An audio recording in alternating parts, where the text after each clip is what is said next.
What's up, Fanatics? Charles Powers here on behalf of the rest of the Game Fanatics crew. Today we're going to be talking about some of the really cool surprises of E3. Of course, E3 2016 has already wrapped up, but the excitement, that is far from over.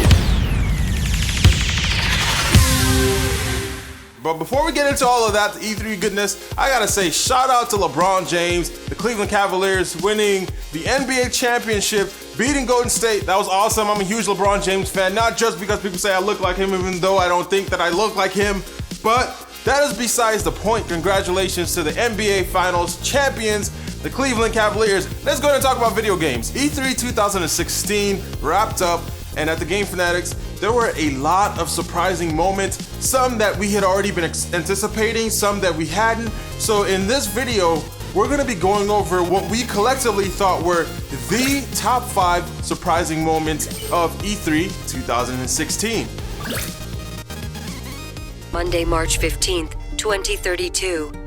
You have a 9 a.m. appointment with Alex in his office. We're gonna start things off here on our top 5 Fanatical 5 countdown with Prey. Hot off the back of their successful Doom, Bethesda announced this game, and it's not exactly what we had in mind. Not really like the original Prey or the Prey 2 that we got in 2011. Yeah, we know what you're thinking. You got the sinister sci-fi with the Groundhog Day twist. What possibly could go wrong? And we feel the same way. Arcane Studios is developing once more what they described to be a first-person immersive game set in a dangerous universe. So it's not really the fact that a Prey game is coming out that is surprising to us. That's not really what's surprising. It's the fact that this game is ambiguous in its relation to the first. Is it a reboot? Is the alien force taking over? Needless to say, the trailer does a fantastic job of piquing our interest, and whatever link this game bears to the first, this looks damn good. The game releases supposedly next year. Next up on our list, a game that collectively made everyone at TGF just go bananas. God of War. So it's no surprise that developers as of late have really been shying away from the numerical designations, particularly as their franchises go, and now we're seeing games with more confusing titles, i.e. Hitman, Prey, Battlefield 1, and Spider-Man. So is the case with God of War. In the trailer, you see a now bearded Kratos showing a young boy, presumably his son, how to hunt. The serene beauty of the forest and the savage stillness of the hunt are interrupted at several points by skeletal monsters, and finally, we see the huge stone tablet wielding horned boss.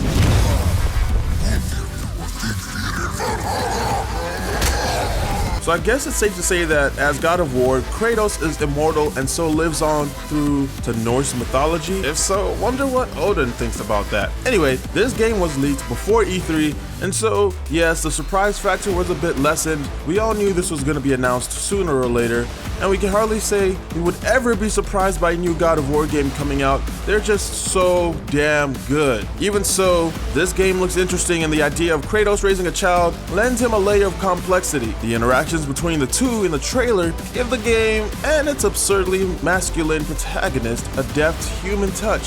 Hopefully that doesn't get too old. We're pretty excited for this one though. Number 3 on our list, Trials of the Blood Dragon. This one is a little more in your face. Surprising is one of the first words that comes to mind. Outrageous may be another. An imaginative mashup of 2 wildly different franchises, Trials of the Blood Dragon was one of the sleeper hits of E3 for us here at the Game Fanatics. It came out of nowhere, bursting out of the Ubisoft presentation like a flaming motorcycle. Now, it wasn't just the fact that Blood Dragon, one of the best Far Cry games, even though it was not really a full-on game, in ages was getting a great follow-up. It was what form this follow-up took. We really did not expect an unholy alliance with Trials like this. And to add further, thank you ma'am to the already present wham and bam. The game was released at the end of Ubisoft's presentation. Yes, it is out right now. You can pick it up. We are reviewing it at this moment. They're reeling from the audacity of the premise.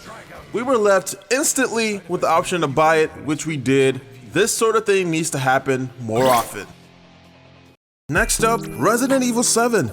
Now this is a cause for celebration. A lot of fans, a lot of people here at the Game Fanatics were hoping for a more back to the basics approach for the next main series entry. Well, it looks like we got exactly what we wished for. Game director Nakanishi is steering the ship towards more vulnerable characters, scarcity of guns, and very little combat. In other words, a true survival horror. Now, the real surprise wasn't that the series was going back to its roots.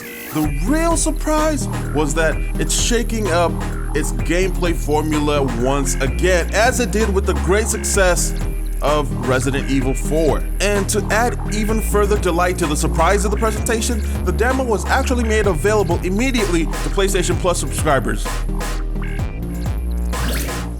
And finally, rounding up our list, it's only fair that we got at least one piece of hardware in here, right? In a genuinely surprising move from Microsoft, the Xbox One S was revealed as Project Scorpio. Now, this was surprising because it seemed to the casual observer that Microsoft pointed a loaded gun down at their own foot and pulled the trigger, but not quite so. In fact, actually, what we were left with was an interesting proposition: a slimmer and cheaper mid-cycle console with 4K support, followed in about a year and a half by the most powerful home console ever conceived. And then we're told that the two were going to be companions within the same cycle. So now you decide, are they really shooting themselves in the foot? The difference between the two being that the S can upscale to 4K, stretch 1080p out basically, where the Scorpio can run native 4K. Now, you can also decide, is 4K that big of a deal for you? From a strictly tech standpoint, Project Scorpio looks to be an enticing prospect. But at the end of the day, at Microsoft's conference,